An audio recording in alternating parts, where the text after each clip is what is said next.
संरक्षण संस्थान संप्रेरक परम पूज्य षष्ठम पटाचार्य श्री ज्ञान सागर जी महाराज, संरक्षक अनिल कुमार जैन, कृषक विहार, अध्यक्ष राकेश कुमार जैन, शांति मोहल्ला, महामंत्री राकेश कुमार जैन, आजाद नगर, दिल्ली। बंधु, आचार्य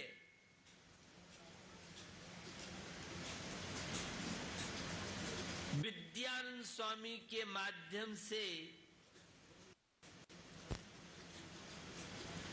श्लोक वार्तिक ग्रंथ में जो हजारों वर्ष पहले आचार्य हुए और उस कृति के विषय में कई बार मैंने चर्चा की, वह दार्शनिक कृति है। उस दार्शनिक कृति श्लोक वार्तिक और आचार्य उमा स्वामी के उस सूत्र की व्याख्या की है। संसारिणो मुक्ताश्च, संसारी जीव और मुक्ति जीव, ये दो प्रकार के सामान्य रूप से जीव माने जाते। सभी लोग परिचित हैं संसारी जीव से, जो निरंतर पंच परावर्तन करता रहता है, चारों गतियों में भ्रमण करता हुआ आश्रव और बंध से अपना संगार करता है।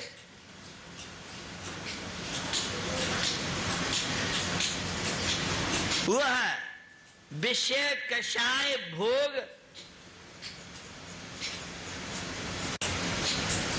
जिन्हें आप स्तुति में बोलते हैं,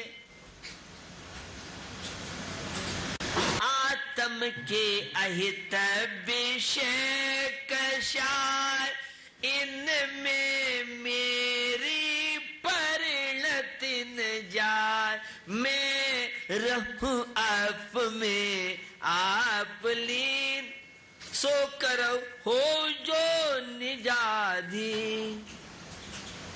बंधु, आत्मा की अहित करने वाले, संसार में भ्रमण करने वाले अगर कोई है तो ये विषय कषाय, ये संसार की है। जहां जन्म है, मृत्यु है, बुढ़ापे के कष्ट भोग रहे हैं, ये सारा संसार की। अशांति का नाम संसार है और शांति का नाम मोक्ष है। सत्य की पराकाष्ठा का नाम मोक्ष है और असत्य का जीवन सांसारिक। तनावों का नाम संसार है और तनाव मुक्त जीवन का नाम मोक्ष है। अप्रसन्नता का जीवन, संक्लेश का जीवन, शोक का जीवन, ये सारा सांसारिक जीवन है। चिंताओं का जीवन सांसारिक जीवन है और जहां चिंताओं से मुक्त हो चुके हैं। प्रसन्नता की पराकाष्ठा देखना हो तो सिद्ध परमेष्टि से मिलिए कि प्रसन्नता किसे कहते हैं, क्योंकि पर वस्तुओं के माध्यम से जो भी क्षणिक आनंद के द्वारा प्रसन्नता मिल रही है, यह प्रसन्नता नहीं है, यह तो अप्रसन्नता की जननी है। इससे तो नाखुशी बढ़ती है। तो सिद्ध परमेष्टि जो चिंताओं से पूर्ण मुक्त हो चुके हैं, वे सिद्ध परमेष्टि, और शास्त्रीय भाषा में सब जानते हैं 8 कर्म के अभाव में 8 गुणों की अभिव्यक्ति होती है, वह सिद्ध परमेष्टि कहलाते हैं, वह सिद्धालय कहलाते हैं, मुक्त जीव कहलाते हैं। और इससे विपरीत है वह संसारी। सांसारिक जीवन सभी का गुजरता है, लेकिन इस सांसारिक जीवन में व्यक्तित्व का निखार। एक व्यक्ति होता है और एक व्यक्ति का व्यक्तित्व सद्गुण।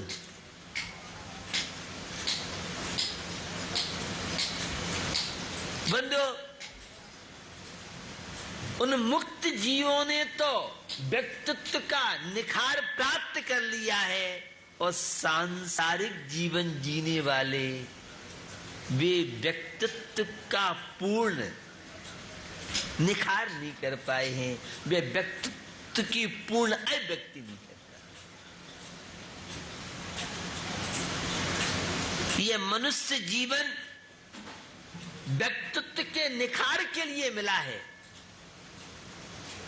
व्यक्तित्व माने उसके सद्गुण, व्यक्तित्व माने उसकी विशेषताएं, व्यक्तित्व माने जो सामान्य व्यक्तियों में जो नहीं पाए जाने वाली विशेषताओं को व्यक्तित्व कहा जाता है। और हर व्यक्ति अपने व्यक्तित्व का निखार कर सकता है। श्रेष्ठ व्यक्तित्व तो वह है जिसने शांति रूपी सद्गुणों का निखार किया है। तो अब व्यक्तित्व सिद्ध परमेष्टि के पास, मुक्त आत्माओं के पास, अशरीरी आत्माओं के पास उस पूर्ण शांति का अनुभव कर चुके हैं, उनके पास है यथार्थ व्यक्ति। हम प्रवचन सुनते हैं, हम भगवान के दर्शन करते हैं, हम पूजन अभिषेक करते हैं, हम अच्छे सज्जन पुरुषों के समागम में रहते हैं। किस लिए? सद्गुणों का विकास। इस वो उपयोग व्यक्तित्व का निखार लाने में माध्यम बन सकते हैं और अशुभोपयोग आपके व्यक्तित्व का कैरियर डाउन कर सकता है।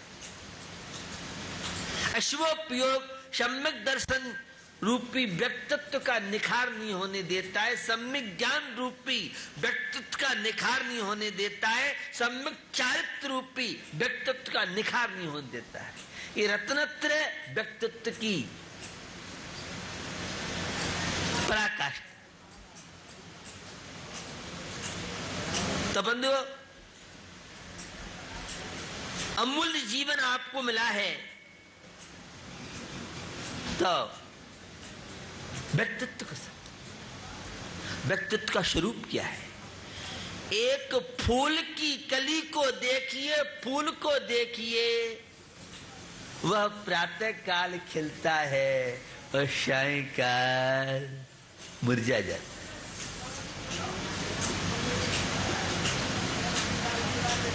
वह महकाता है वातावरण को। फूल एक समय सार का काम, फूल एक गीता का काम, फूल एक बाइबल का काम, फूल एक गुरु ग्रंथ साहब का काम, फूल एक कुरान का कार्य कर सकता है।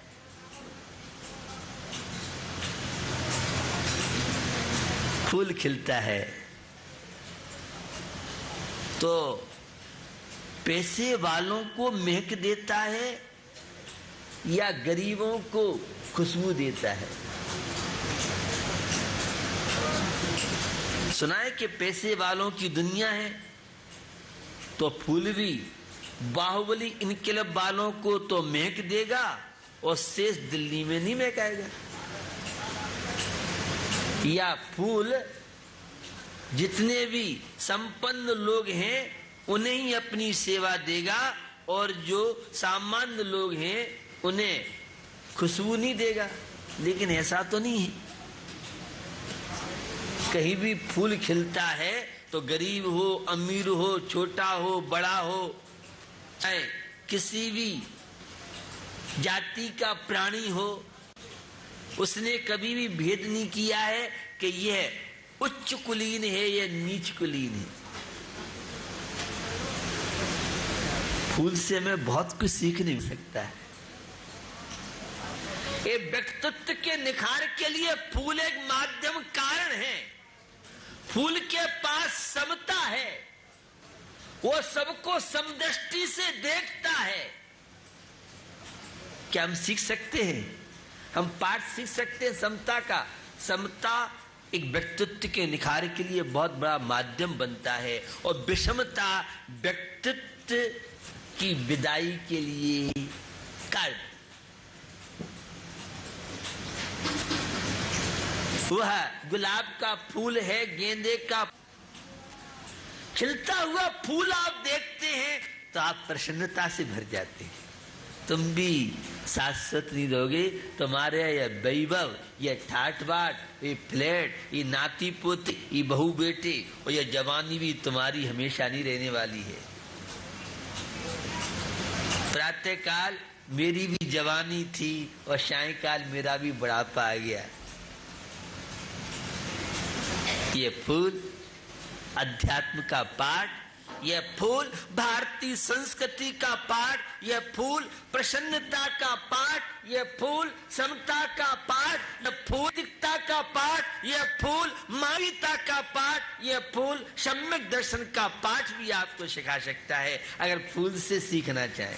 प्रकृति सब कुछ सिखा सकती। आपको तो अप्राकृतिक जीवन पसंद है, प्रकृति आपको पसंद ही नहीं है, क्योंकि आपको तो एसी की हवा चाहिए, पंखे की हवा चाहिए, कूलर की हवा चाहिए। प्रकृति का आनंद तो हम लेते हैं क्योंकि आप तो कपड़ों के बोझ से बोझल रहती हो। न सर्दी का आनंद ले सकते आप, न गर्मी का आनंद ले सकते, न बरसात का आनंद ले सकते, न शुद्ध वायु का आनंद ले सकते। आपको तो प्रदूषण में ही आनंद आता है कि प्रदूषण आपको बहुत पसंद है। कषायों से जीवन गुजरा है, अप्राकृतिक जीवन। तत्व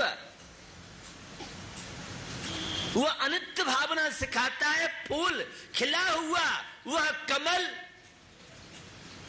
हम सबके चेहरे को मुस्कुराने में कारण बनता है। एक धर्म रूपी फूल भी आपके जीवन में प्रसन्नता भर सकता है। ये धर्म रूपी फूल स्वस्थ बना सकता है। ये धर्म रूपी फूल मन को स्वस्थ बना सकता है। उस बगिया के माली से पूछे खिले हुए तो आपको तो इतने फूल दिखते हैं, वो तो एक इंद्रिय है, ये पंचेंद्रिय इतने फूल दिखते हैं, लेकिन प्रसन्नता की अनुभूति पुराने जमाने में तो जब भी कोई मिलता था तो जय जिनेंद्र, जय राम जी की सलाम मालकम, जिसका जो भी इष्ट होता था कम से कम मुख से शब्द निकलते। अब तो आमने सामने से भी कोई निकल जाए तो मैंने कई बार व्यंग किया है कि आजकल हाथों में प्लस्तर बन गया है। ये अहंकार का प्रतीक है। परस्पर में संवाद का अभाव यह व्यक्तित्व की निखार में बाधक। तो बंधुओं,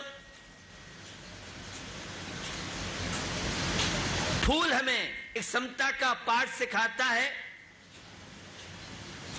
फूल हमें प्रसन्नता किस तरह से बिना भेदभाव के और विषमता से रहित सबको वो महक। आप भी परोपकार की महक, आप भी सेवा की महक, आप भी मृदुता की महक, आप भी क्षमा की महक से पूरे वातावरण को आलोकित कर सकते हैं, प्रकाशित कर सकते हैं। बंधुओं, वह प्रातः काल खिलने वाला फूल सायंकाल किस तरह से मुरझा जाता है, और ये 5 इंद्री 3 बल श्वासोश्वास आयु द्रव्य संग्रहकार से मिले ते काले चदुपाणा इंद्रिय बल माओ अण पाणो या बहुहारा सो जीवो निश्चय चेतना जस। निश्चय से चेतना प्राण है और व्यवहार ने से एक इंद्रिय के 4 प्राण, पंच इंद्रिय के 10 प्राण। ये प्राणों का वियोग होना ही तो मृत्यु है। तो बंधुओं, एक दिन यह जीवन भी हमारा मर जाएगा, हमें भी जीवन से विदा लेना पड़ेगा। यह फूल भी हमें मृत्यु का पाठ सिखा रहा है। तुम क्या लेके आए, क्या लेके जाओगे? ये थोड़ी सी जिंदगी मिली है तो जीवन का आनंद लेना सीखो। लेकिन बंधु, हमने अपने आनंद को अन्य लोगों को सौंप रखा है, दूसरों को सौंप रखा है। हम आनंद लेना जीवन का जानते ही नहीं।